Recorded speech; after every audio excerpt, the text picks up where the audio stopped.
भारत में लोकतंत्र के चुनाव का त्योहार फिर एक बार नजदीक है और चुनाव नजदीक आते के साथ ही फिर एक बार चुनाव में धांधली के आरोप लगने तेज हो गए हैं। ईवीएम मशीन पर सवाल उठने लगे हैं। इसी बीच एक वीडियो वायरल हुआ जिसमें ईवीएम में गड़बड़ी के आरोप लग रहे हैं। वीडियो में ऐसा दावा किया गया कि 2019 के चुनाव में 543 में से 373 लोकसभा में जितने लोगों ने वोट डाले उससे ज़्यादा वोट निकले।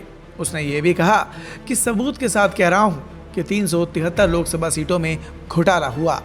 और अब इस आरोप को लेकर इलेक्शन कमीशन ऑफ इंडिया ने सच बताया है। साल 2019 में 300 से ज़्यादा लोकसभा सीटों पर ईवीएम यानी कि इलेक्ट्रॉनिक वोटिंग मशीन के जरिए हुए गलत मतगणना के दावे को ईसीआई ने फर्जी करार दिया।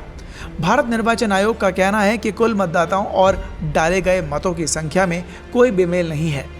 एक वायरल वीडियो में यह भी दावा किया जा रहा था कि कई सीटों पर मतों और मतदाताओं की संख्या में अंतर पाया गया था। सोशल मीडिया प्लेटफॉर्म पर शेयर किए जा रहे वीडियो में नजर आ रहा है कि शख्स दावा कर रहा है कि 543 में से 373 लोकसभा सीटों में जितने लोगों ने वोट डाले उससे ज़्यादा वोट निकले। सबूत के साथ कह रहा हूँ कि 373 लोकसभा सीटों में घोटाला हुआ।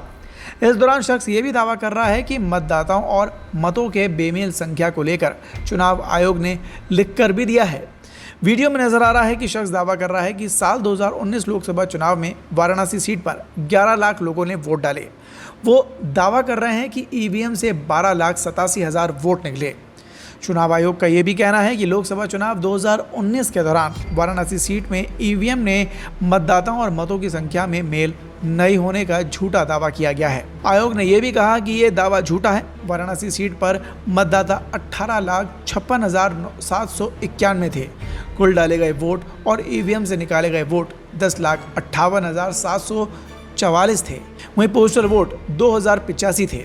आयोग ने दूसरे दावे को भी फर्जी करार दिया जिसमें ईसीआई के पत्र के हवाला से कहा जा रहा है कि 373 सीटों पर ईवीएम में कुल मतदाताओं और मतों की संख्या मेल नहीं खा रही है।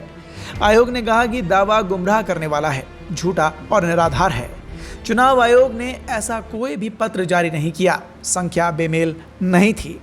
और इसी तरह एक बार फिर से चुनावी प्रणाली को और ईवीएम को धूमिल करने की, भारत के लोकतंत्र को बदनाम करने की एक साजिश रची गई जिसे ईसीआई ने सच बताकर खारिज कर दिया।